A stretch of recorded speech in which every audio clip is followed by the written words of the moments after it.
grand dialogue. Sigeka Foba. Le grand dialogue, l'émission de débat de Studio Tamani sur votre radio. Chaîne Nibéro. Halud Mauni. Chaîne Nibéri. Sigeka Foba. Le grand dialogue. Le grand dialogue.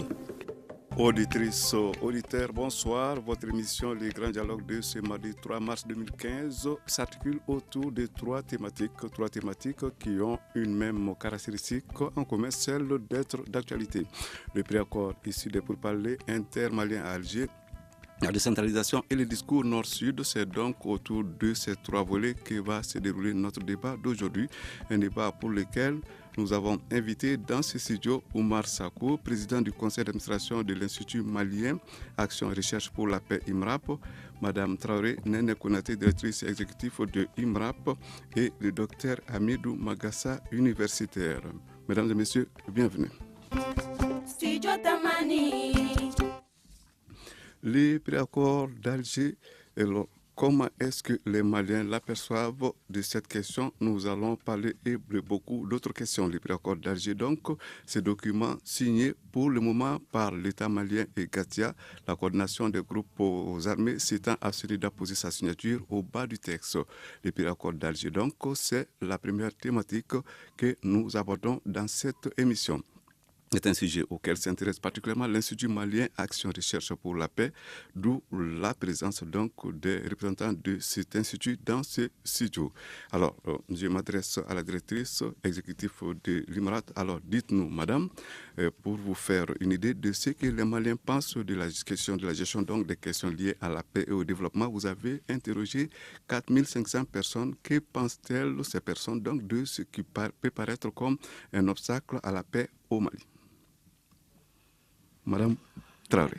Merci de nous avoir offert ce plateau pour parler encore une fois des résultats de la recherche participative que nous avons menée sur toute l'étendue du territoire malien, ainsi que dans les camps de réfugiés en Mauritanie et au Niger sur les obstacles à la paix au Mali, en vue d'aider au renforcement d'un mieux vivre ensemble harmonieux et au renforcement de la cohésion sociale.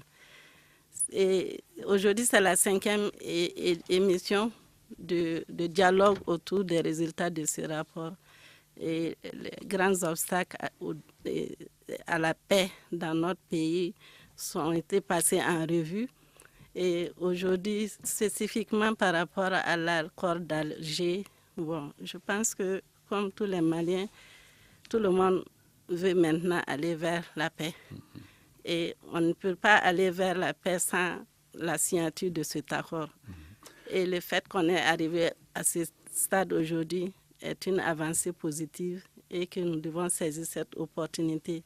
Mais des consultations que nous avons menées sur le terrain et allant dans le sens des accords, c'est que les communautés ont exprimé une confiance très limitée en ce genre de processus. Madame, c'est les consultations que vous avez menées au niveau du Bamako ou c'est aussi à l'intérieur? Dans toutes les régions du Mali, nous avons pu constituer une dizaine de focus group dans diverses localités au sein de chaque région, ainsi que dans les camps de réfugiés. Nous avons parlé avec les hommes, les femmes, les jeunes.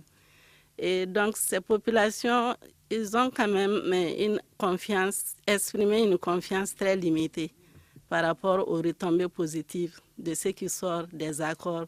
Comme de par le passé, ils ont une mauvaise expérience que chaque accord a amené avec lui ses germes pour un nouveau conflit. Et que nous sommes toujours tombés dans ce cycle répétitif de rébellion armée.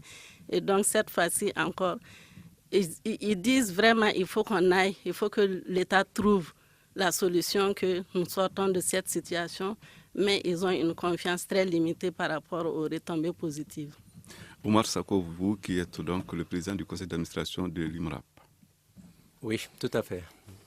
Mon appréciation là-dessus, je crois que, comme disait la directrice, nous sommes heureux que cette opportunité nous est offerte de pouvoir parler de ces accords et du processus de consultation que nous avons mené. Mon bonjour aux auditrices et aux auditeurs. Ce que je dois dire par rapport à ces accords, c'est que, comme au cours des consultations, il a été noté également que les populations ont l'impression qu'il s'agit d'un processus qui est, disons, mené par une certaine élite. Donc, de ce fait, ils ne se sentent pas suffisamment impliqués dans le processus. C'est ce qui justifie les doutes qu'ils ont par rapport aux résultats ou en tout cas à la mise en œuvre de ces accords. Mais seulement, il faut dire que c'est une grande avancée, qu'on en soit là aujourd'hui. Je crois qu'il faut continuer à mener un peu ce processus en essayant d'impliquer de façon inclusive l'ensemble, disons, des couches sociopolitiques de ce pays, de manière à ce que tout le monde se reconnaisse dans ces accords. Je vais par là rappeler l'expérience qu'on a eue en 1992, quand le pacte national a été signé. Bon, il y a un grand travail, disons, de concertation qui a été mené au niveau des populations, au niveau local, régional et même une concertation nationale. Et cela avait eu un certain impact parce que ça avait permis quand même, bien que les accords aient été signés sans les représentants de ces populations, elles commençaient à se reconnaître dans ce pacte-là. Mais malheureusement, c'est au niveau de la mise en œuvre et des mécanismes de suivi qui devaient permettre quand même d'assurer une meilleure mise en œuvre de cet accord-là.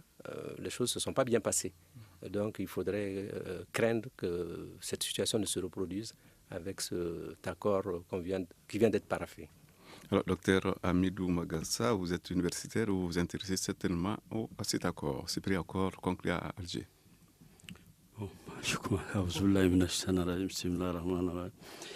Moi, je commencerai vraiment par remercier le Tout-Puissant et en tout cas tous ceux qui sont autour de cette table, notamment Tamani et l'IMRAP, qui me donnent l'occasion de m'exprimer sur cette question relative notamment à l'accord et aux substitutions des Maliens, aux doutes qu'on a par rapport aux accords. Je pense que la mémoire collective a enregistré un certain nombre d'étapes dans les accords qu'on a conclus sur la question du Nord Mali. On se souvient qu'à la fin du régime de Moussa Traoré en 90, il y a eu des accords de Tamanrasset on pensait que ça allait régler quelque peu la question. Et ce pouvoir s'est fait rattraper par tout ce qu'il y a eu comme dynamique du mouvement démocratique au sud, qui a donné naissance au pacte national en 92. Et ensuite, on a eu un accord en Alger encore en 2006. Et maintenant, on est dans cet exercice-là. Bon, je pense que quelque part, il y a suffisamment eu d'actes posés qui permettent de tirer, d'avoir une certaine idée de comment est-ce qu'on construit la paix au Mali. Je crois que la paix ne se construit jamais à l'extérieur, la paix ne se construit pas par d'autres, la paix se construit par nous-mêmes, entre nous-mêmes, dans notre capacité à considérer qu'on a des concessions à se faire ici. Et cela n'enlève rien au mérite de ce qui se fait à Alger en ce moment. Mais il est certain que ce n'est pas avec Alger qu'on règle cette question. Ça, c'est certain. Elle ne sera, à mon avis, elle n'aura de capacité de durer que sur ce qu'on construira à l'intérieur du Mali. Je viens de Tombouctou depuis samedi. À 10 km de Tombouctou, vous êtes en danger, même dans la ville. Samedi, je suis arrivé d'une mission. Donc, ça veut dire quelque part, il y a des gens qui vivent du conflit, il y a des gens qui vivent de la paix. Et c'est dans un rapport de force, de construction de ce rapport de force en ceux qui vivent de la guerre et ceux qui vivent de la paix dans ce pays qu'on pourrait peut-être dire qu'on a retrouvé le pays qu'on a toujours connu dans sa grande cohérence, dans sa grande fidélité. Ce n'est pas encore le cas, donc c'est plus un problème du Sud qu'un problème du Nord pour moi. Alors, Madame Traoré Nene Konaté, vous êtes la directrice exécutive de l'IMRAP. Vous nous parlez tout à l'heure des résultats des études que vous avez menées sur le terrain. Alors, on a compris qu'il y a des sceptiques. Ces sceptiques, est-ce qu'ils sont très nombreux, des sceptiques par rapport au processus, par rapport au préaccord? Bon, nos consultations sont antérieures aux documents de l'accord qui vient de sortir. S'agissant du processus d'une façon générale. C'est ce que nous avons dit, en tout cas dans sa grande majorité, surtout par rapport aux communautés du Nord, il y a beaucoup de sceptiques par rapport aux retombées positives, comme les prédécesseurs viennent de le dire.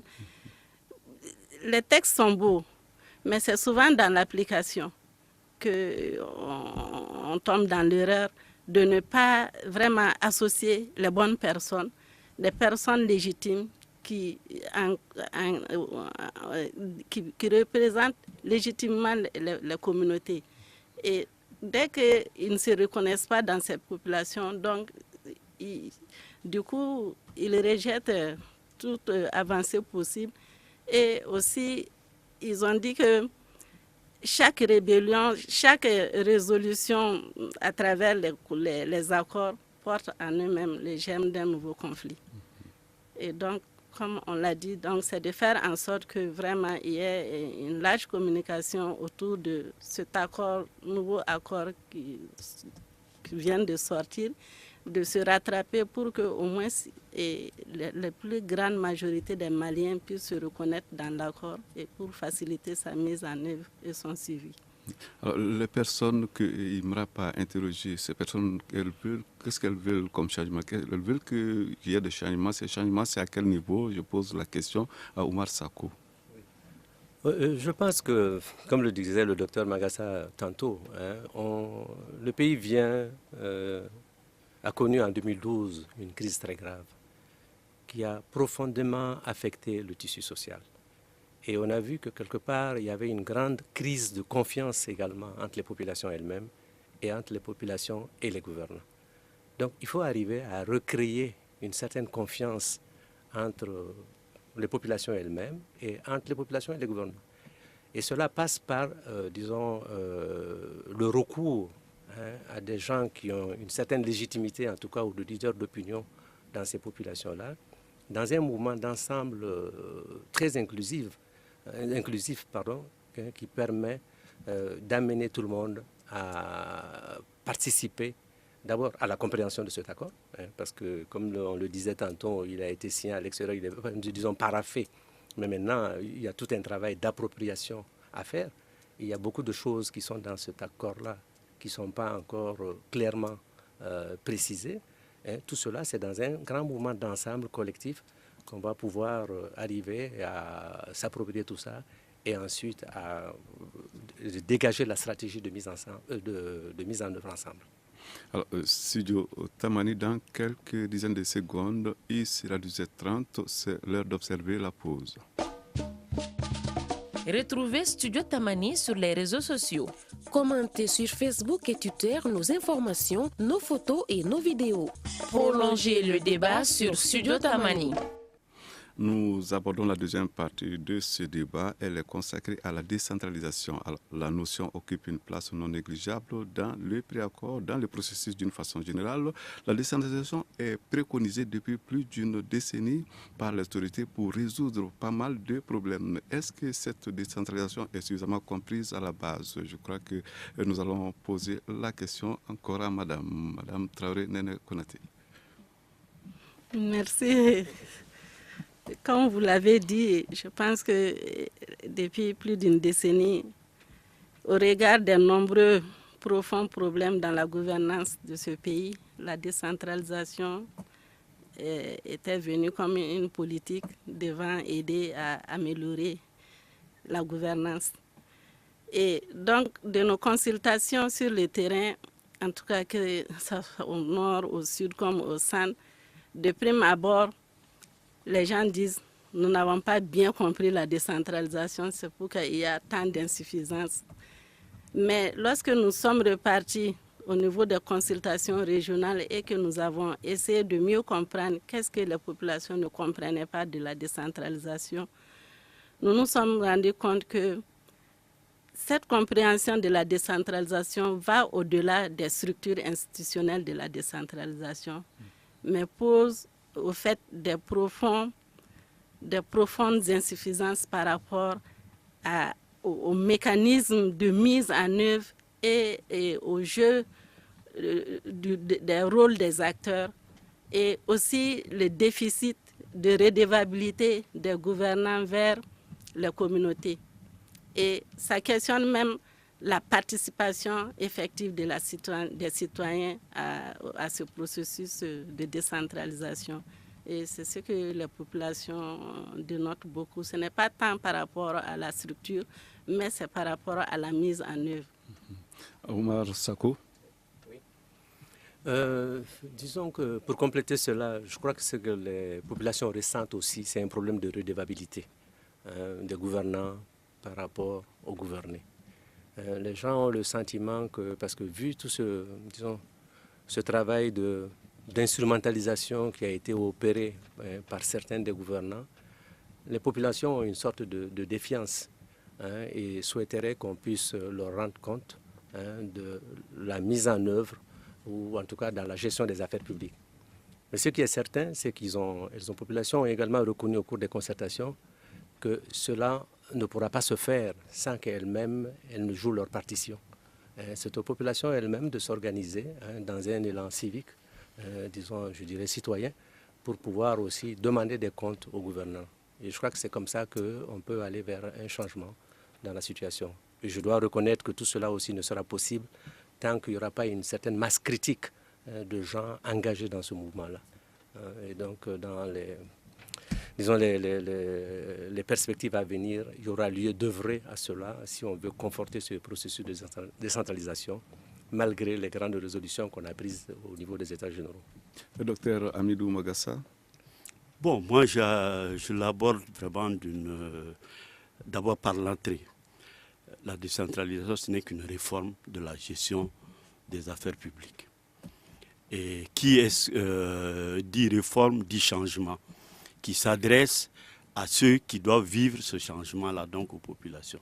Je pense qu'il y a eu une très grande erreur au niveau conceptuel, du fait que, et ça c'est une critique que j'ai portée en son temps, en disant, quand on dit en Bambara décentralisation, Fangaka Sekiso, c'est complètement ridicule. C'est ne rien comprendre à la décentralisation. Et ça, j'ai écrit un texte là-dessus dans l'essor en son temps. On ne m'a pas écouté, on dit, bon, il cherche des mots. La traduction n'est pas appropriée selon Pas vous? du tout. C'est un problème de conception. Je vous prends un exemple. Moi, je suis Bamarafoun. Quand on me demande le problème de décentralisation, c'est un mot français avec le préfixe « dé » et le centre. Le pouvoir est au centre. Je mettrai la décentralisation en faisant un rapprochement avec les anglophones, self-governance. Je dirais en Bambara, Yeremara, plutôt que Fangaka Sekiso. Yeremara, ça évoque la capacité de s'auto-prendre en charge en tant que citoyen, Yeremara en tant qu'élu, Yeremara en tant qu'électeur. Et ce Yeremara est en relation avec le concept qui est très connu des Maliens, parce que les Maliens ont une mémoire très dure, un disque dur très très solide. Vous prenez le mot Yereta, on a dit l'indépendance Ama Yereta. Bon, on n'a pas pu se prendre, mais on dit indépendance. On a essayé quand même. Bon, il y en a qui sont tombés, il y en a qui font ce qu'ils veulent. Donc, vraiment, moi, j'ai dit ça à mon ami Ousmane Sy, dès le départ. J'étais membre, j'ai dit, bon, moi, je suis dans les concepts.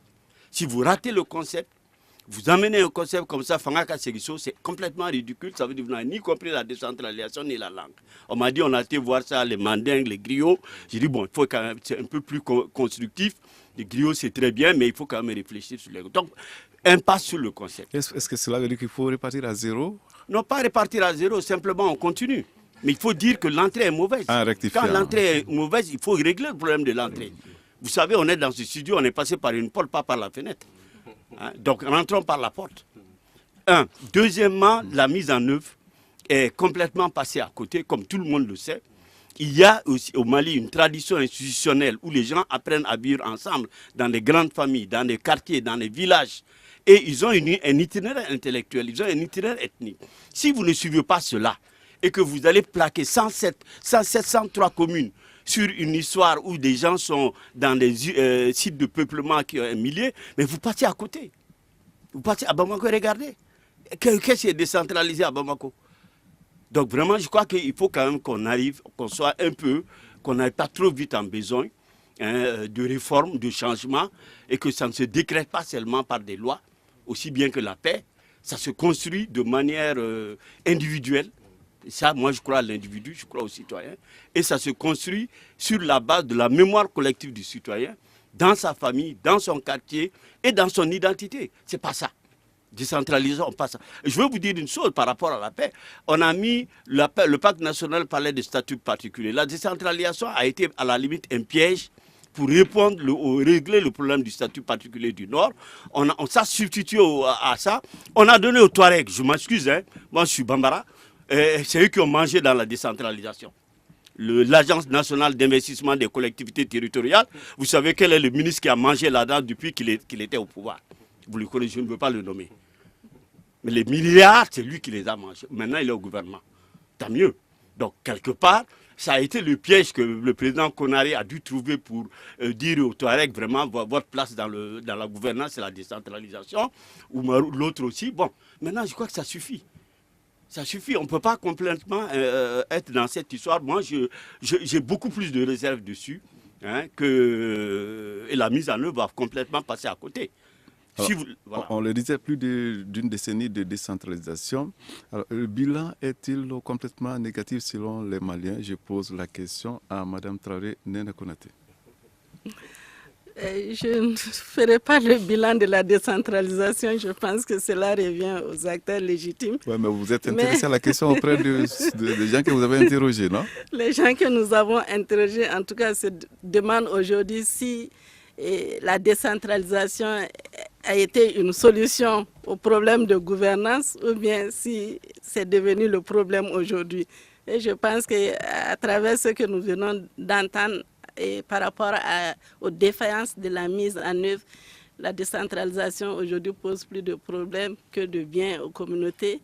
Et parce qu'il l'accuse de tous les maux, corruption, manque de suivi, manque de transparence dans la gestion des affaires publiques, inégalité dans l'accès aux services de base et l'insuffisance criarde des ressources au niveau des collectivités et surtout le fait que certaines populations, certains élus qui se servent, qui instrumentalisent aussi cette décentralisation à des fins personnelles plutôt que de servir l'intérêt général.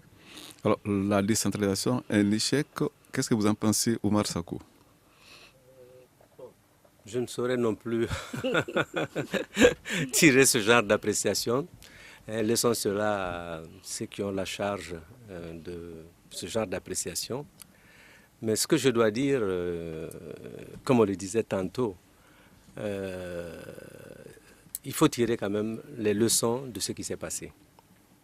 Et quand je dis tirer les leçons, il s'agit de le faire. Il est vrai qu'il y a eu les états généraux sur la décentralisation, mais il faudrait qu'on ait le courage, dans le cadre de la mise en œuvre de l'accord, s'il devenait définitif, qu'on ouvre tous ces débats-là. Comme disait le docteur Magassa tantôt, s'il s'avère qu'on s'est trompé de porte d'entrée ou qu'on est entré par la fenêtre, comme il disait, il faudrait qu'on ajuste. Et tout cela doit être fait avec les populations elles-mêmes. Alors, peut-on dire que dans sa forme actuelle, la décentralisation est incompatible avec les réalités maliennes? Est-ce là le problème? Non, ce n'est pas un problème. Vas-y, madame, allez-y. Je pense qu'au jour d'aujourd'hui, on ne peut pas dire qu'elle est incompatible avec les réalités maliennes. Parce que, comme le docteur l'a dit, les gens, ils ont une ouverture d'esprit maintenant. Ils veulent de la responsabilité. Et donc, si vraiment on arrivait à mieux communiquer autour même de la décentralisation de ces principes et de comment les acteurs doivent jouer leur rôle, je pense que les populations sont prêtes à jouer aussi leur rôle. C'est-à-dire qu'il y a un déficit de communication à ce Il y a niveau qu'il un faut déficit de communication de l'institutionnel vers les communautés. Et dans certaines localités même, les gens nous ont dit, même les gens d'abord, il y a un déficit de communication, mais même le langage de la communication. Ils disent, quand on dit les choses concernant les intérêts publics de la nation, ça se dit dans une langue qu'ils ne comprennent pas.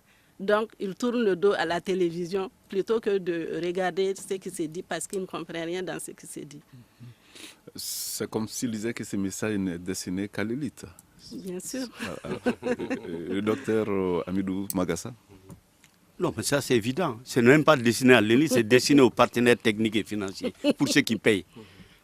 Donc je crois quand même qu'il y a ce pays regorge de beaucoup de talents et de ressources. Mais les ressources et les talents ne sont mis en valeur que quand on s'adresse à elles dans ce qu'elles sont. Et ça, c'est d'abord au niveau conceptuel.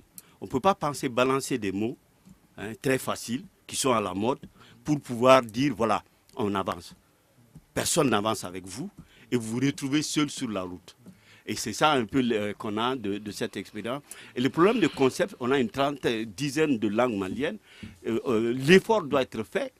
Et c'est pour ça que je dis décentralisation, pour moi, c'est Yeremara. Et dans Yeremara, effectivement, ça concerne et l'individu et la collectivité. Et dans ces cas, les gens peuvent payer de quoi au maire pour enlever les poubelles.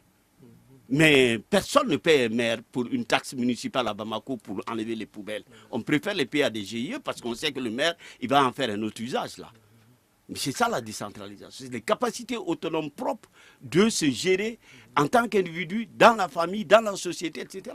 On n'est pas du tout dans ça. On dit à présent donc la façon de percevoir la notion de décentralisation par le commun du mortel, est-ce que cette façon ne souffrirait-elle pas de l'image que l'administration a elle-même laissée à donner sur place dans la localité? Mais bien sûr.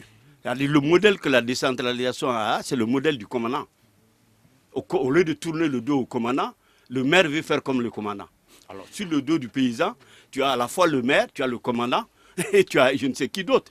Donc, quand même, si on veut être dans une réforme dont l'essence est la mutation individuelle et collective, on s'adresse aux gens et on leur donne l'occasion de saisir cela. C'est très simple.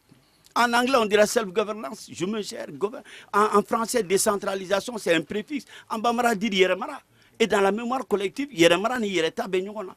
Et c'est que Yereta Tugo du Nemi Yeremara. Moi, Minta Yeremara, c'est que Yereta Tugo. En français, cela donne Cela donne quelqu'un qui ne peut pas se prendre en charge. Comment veux-tu être indépendant? Il ne faut quand même pas arriver.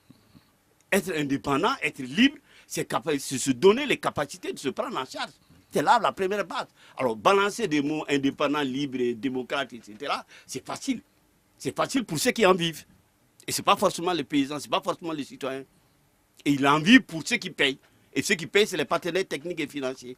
Et je viens de parler de l'Agence nationale d'investissement des collectivités territoriales, des milliards qui ont été donnés à la même personne pendant 15 ans et qui se retrouvent aujourd'hui au gouvernement. Il ne faut pas déconner quand même. Je m'excuse. On va bientôt conclure cette première partie. Juste deux mots pour conclure cette partie. La parole est à Oumar Sakou. Oui, je crois que l'essentiel a été dit. Parce que si on veut véritablement ce renouveau du Mali, il faudrait qu'on ait le courage de nous engager dans une refondation de ce pays. On en est là aujourd'hui. Si on ne le fait pas, je pense qu'on court encore de crises encore beaucoup plus graves que ce qui s'est passé en 2012. Radio, disons, Studio Tamani, dans quelques secondes, 18h45. Vous écoutez Studio Tamani, votre avis nous intéresse. Écrivez vos commentaires et suggestions sur la page Facebook et dialoguez avec nous. Studio Tamani, c'est aussi les réseaux sociaux. À présent, nous abordons la dernière partie de cette émission. De quoi allons-nous parler? Donc, d'un discours, le discours Nord-Sud. Question à nos invités. Pourquoi vous intéressez-vous tant à ce discours? C'est un discours qui reflète une certaine polémique autour du terme Azawad. Madame Traoré? Alors, je crois que le discours Nord-Sud vous intéresse, vous, en tant qu'Institut malien de recherche pour la paix, Institut malien de recherche et action pour la paix. Le discours Nord-Sud ressorti des consultations n'a pas été focalisé autour du terme Azawad. Mais plutôt, nous avons tiré deux constats de ce discours Nord-Sud. C'est relatif au fait que les consultations dans les régions du sud, comme du centre, comme du nord, les populations sont confrontées à un déficit criard de manque de services publics et un déséquilibre de réalisation des infrastructures. Et le film documentaire que nous avons produit, ce qui fait rire les gens souvent, c'est qu'au même moment quand quelqu'un du nord disait que tout ce que l'État a et tout ce que l'État investit, c'est investi au sud. Et lorsque nous sommes allés dans les régions du sud, à Caille notamment, ils disent aujourd'hui, ils même s'ils se rebellaient aujourd'hui contre l'État, ils auraient raison parce qu'ils n'ont pas de route. Même pour conduire les femmes sur le point d'accoucher dans les centres de santé, il n'y a pas de route.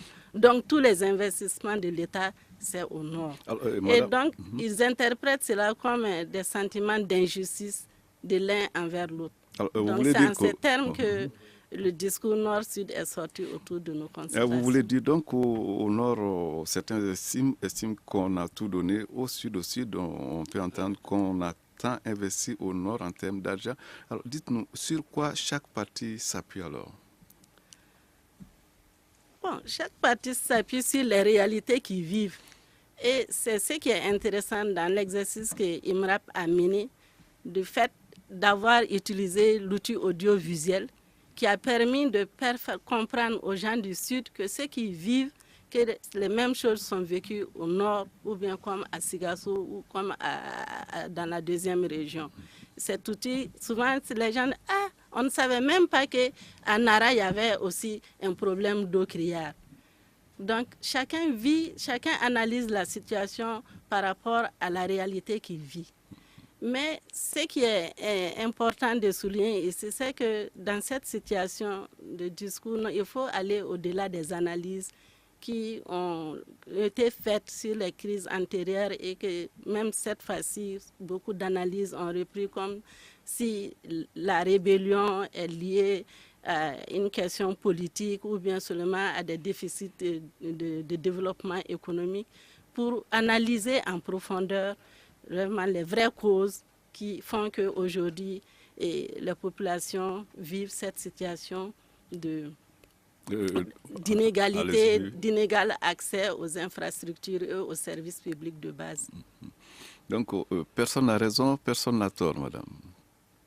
Bon, personne n'a raison, personne n'a tort, mais c'est pour surtout attirer l'attention des politiques qui sont menées pour essayer de satisfaire et mettre en place ces infrastructures, que si nous ne prenons garde, parce que dans l'accord que nous avons sous la main, c'est vrai qu'on prend en compte l'amélioration des conditions de vie des communautés dans toutes les régions, mais quand tu lis les articles, dans beaucoup d'articles, il est dit, notamment par rapport aux régions du Nord, notamment par rapport aux régions du Nord.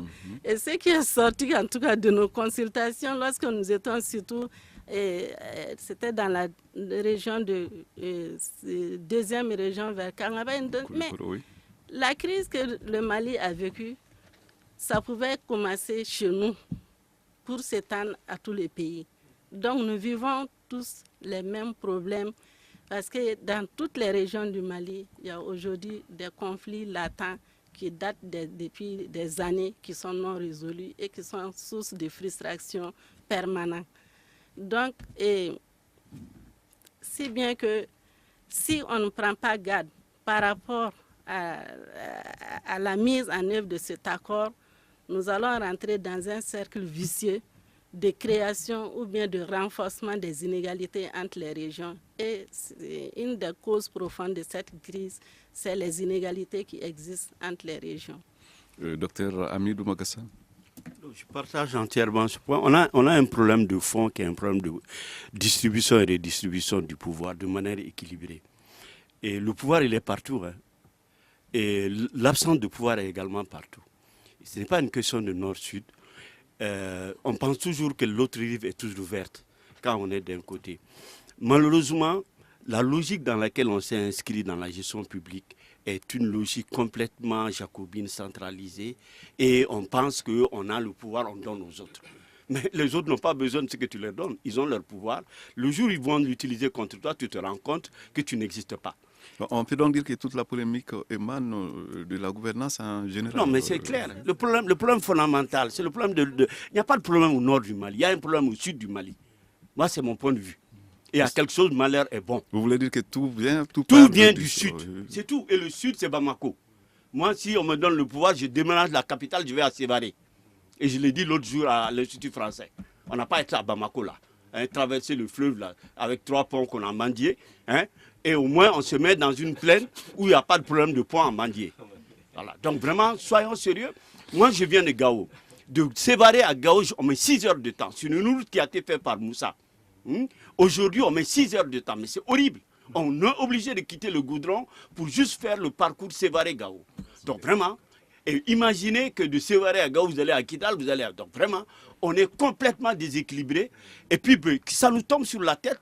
Bon, ceux qui doivent être coupés, ils vont être coupés. Ceux qui peuvent survivre, vont survivre. Mais on n'a que ce qu'on récolte. La politique, c'est clair. Chacun paye. Et il y a une justice divine. Hein. Si nous sommes dans l'impunité est une chose des hommes, mais Dieu est là. Hein. Chacun paye. Et le Mali a suffisamment montré pendant 5 ans, tous ceux qui ont dirigé le Mali ont payé très chèrement leur place. Je prends de Fili Dabo jusqu'à Amadou Aya. Alors celui qui est là, il faut qu'il se prévienne, qu'il sache que bon, il a un passif derrière lui. Alors, Oumar Sako? Oui. Non, pour compléter un peu tout ça, je dirais qu'il y a aussi un problème de méconnaissance des populations, les unes par rapport aux autres. Il y a également un problème de méconnaissance des réalités, comme le disaient les deux autres. Où est-ce que vous situez l'origine de cette méconnaissance? L'origine de cette méconnaissance tient au fait qu'on a longtemps pensé qu'on se connaissait. Parfois même le voisin à côté, on ne le connaît pas suffisamment. Parce que même les habitudes que nous avons, au niveau de ce qu'on considérait comme notre atout social, le fait qu'on avait une société soudée et qu'on faisait l'effort un peu de se connaître. Bon, avec le temps, tout cela s'est quelque peu effrité. Et sans compter avec tout le problème des distances entre les personnes, cela ne rend pas cette connaissance mutuelle facile. Et comme je l'ai dit, la connaissance également des réalités. Parce qu'il faut que tout cela soit diffusé. Et là, je rejoins le grand problème de la communication que nous avons au niveau de l'État et à tous les niveaux. Parce qu'il faut qu'on arrive à communiquer de façon précise et claire pour que, à tous les niveaux, les gens aient la bonne information. Et comme il l'a dit, il y a le véhicule aussi de la langue. Dans quelle langue communiquer pour que les gens... Oui. Et puis le problème fondamental, c'est pas le problème du Nord, c'est le problème de l'école. C'est ça. Comment voulez-vous faire une république, il n'y a pas d'école? Voilà. C'est la catastrophe. Moi, je suis prof d'enseignement supérieur. J'enseigne aux États-Unis, j'enseigne en Europe, j'enseigne ici. Mais c'est la catastrophe, l'école malienne. C'est pire que le Nord. Qu'est-ce que vous préconisez pour que le pays sorte donc de ce genre de situation? Pour que le pays sorte, il faut que le pays ait le courage de faire face à lui-même et de ne pas simplement tendre la main permanemment au monde entier pour sortir du trou. Et ça veut dire qu'un simplement assumer son éducation. Nous sommes tous éduqués par quelqu'un d'autre. Il est rare de trouver un Malien qui ait été éduqué par son père et sa mère. Nous avons un fonds de savoir local extraordinaire. Mais quand on met la somme est nulle. Il y a plein de talents au Mali, mais quand tu le mets ensemble, c'est Dieu seul qui peut mettre 2 Maliens ensemble. Alors il faut qu'on arrête 5 minutes. Et on dit qu'on est musulman, on dit qu'on est chrétien, on dit qu'on est je ne sais quoi, mais on n'est jamais capable d'être. S'il n'y avait pas Serval, on ne serait pas à Tamani aujourd'hui. Ou bien. Je reviens donc à Madame Traoré Nene Konaté. Vous avez interrogé à travers votre institut Limra pour beaucoup de gens, des milliers de gens. Peut-être que vous ne leur avez pas posé la question, mais est-ce que vous avez senti en eux qu'ils sont optimistes par rapport à l'avenir de ces pays? Oui, nous sommes pessimistes et nous sommes optimistes. Et les communautés, nous n'avons pas senti de pessimisme en eux. Même au niveau des camps de réfugiés, ils nous ont dit, même à la minute où le gouvernement va signer l'accord de paix, nous allons retourner chez nous. Mais dans l'insécurité totale, nous ne pouvons pas retourner. Parce qu'ils disent, mieux vaut mourir de faim dans son pays, ça vaut mieux que de mourir dans un camp de réfugiés. Donc ils ont espoir que ce pays peut se remettre sur pied. Alors, je crois qu'on va donner la parole au docteur Amidou Magassa. Dites-nous, il y a quand même des signes qui permettent d'être optimiste, non? Non, profondément. C'est un peuple extrêmement optimiste. C'est un peuple qui n'est pas allé dans aucune violence intercommunautaire. Malgré depuis 2012, nous sommes dans des violences. Et je crois qu'on a très bon espoir que tout aille bien. D'abord parce qu'on croit en ce pays, on croit à Dieu. Et Dieu est au-dessus de tout. Donc ça ira. Mais on paye ce qu'on a sémé. Ça, il n'y a pas de doute. On paye ce qu'on a sémé. Et au bout de ça, de cet exercice, j'espère que les gens s'arrêteront de faire le nombrilisme et de regarder ensemble qu'est-ce qu'on peut faire. Et c'est ça l'optimisme. Ce n'est pas l'optimisme béat, c'est l'optimisme Parce qu'on doit se retrouver et il n'y a pas d'autre issue. Il n'y a pas de problème entre un Touareg, un Arabe et un Sona et un Peul. Au nord, il n'y a pas de problème entre le nord et le sud. Ça n'existe pas. On a des plans avec nous-mêmes, on règle ça et après on peut être ensemble. Donc on est vraiment profondément optimiste par rapport à la suite. Alors, le mot de la fin avec vous, Oumar Sako. Moi, je dirais pour conclure que ce qui nous est arrivé, bon, ce n'est pas arrivé qu'au Mali. Bon, la situation qui s'est produite était une situation à part, mais tous les peuples dans leur parcours connaissent des moments de difficulté. Mais je crois que ce qui est important, c'est de savoir les surmonter, se transcender et puis de repartir. Et je crois profondément à ce peuple qui a une grande capacité de résilience, parce qu'on vient de loin. Quand je pense aux premières années de l'indépendance, tout ce qui se disait sur le Mali, et qu'on a réussi ce sursaut en 1991, mais malheureusement on n'en a pas fait un bon usage, et on est à nouveau tombé. Je pense qu'avec le relèvement qui est en train de se faire, si tout le monde s'y met de façon individuelle et collective, parce que la solution, elle est tout ça, je pense qu'on va se relever et partir pour de bon à nouveau. Alors, il reste quelques dizaines de secondes. Je crois qu'on va terminer par madame cette fois-ci. Okay. Le mot de la fin, madame. Bon, le mot de la fin, je pense que ce soit le gouvernement ou tous les Maliens, nous devons vraiment saisir une opportunité qui nous est offerte. Et nous espérons tous que ceux qui n'ont pas encore paraphé ce document reviendront à la raison et que nous allons vers la signature d'un accord et que le gouvernement saisisse cette opportunité pour vraiment enclencher une large communication autour de cet accord. Les acteurs sont là. Et capitaliser sur toutes les analyses, tous les efforts qui ont été menés depuis l'avènement de la crise jusqu'à ce jour, des acteurs comme IMRAP qui ont conduit des processus participatifs, inclusifs et en mobilisant toutes les communautés. Et je pense que le gouvernement doit faire des efforts pour aller dans ce sens, pour qu'il y ait une bonne appropriation du contenu de cet accord et qu'ensuite on puisse aussi réfléchir sur les mécanismes de mise en œuvre et surtout le suivi. Je pense que ce qui a été aussi relevé au cours des consultations, c'est un manque de suivi de l'action gouvernementale même. Les actions ne sont pas suivies sur la durée et donc dans ces mécanismes de suivi, il faudrait penser aussi à associer les communautés, les représentants légitimes des populations. Voilà, c'est sur cette note positive, donc optimiste, que s'achève notre émission Le Grand Dialogue de ce mardi 3 mars 2015. Je rappelle qu'elle a traité de 3 thématiques, les préaccords d'Alger, la décentralisation et le discours nord-sud. Nous étions avec Madame Traoré, Néné Konaté, directrice exécutive de l'IMRAP. Il était également la présidente du conseil d'administration de l'IMRAP. Il s'agit d'Oumar Sako et le docteur Amidou Magassa, lui aussi était là, il est universitaire. Cette émission vous a été présentée par Seydou Fomba, mise en onde Nouhoun Diré, alors régie vidéo Peting Djara, à la réalisation Ousmane Djadje Touré. On vous dit merci à tous, auditrices, auditeurs, et nous vous donnons rendez-vous demain.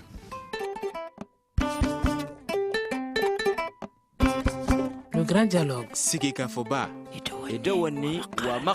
Le Grand Dialogue, l'émission de débat du Studio Tamani sur votre radio.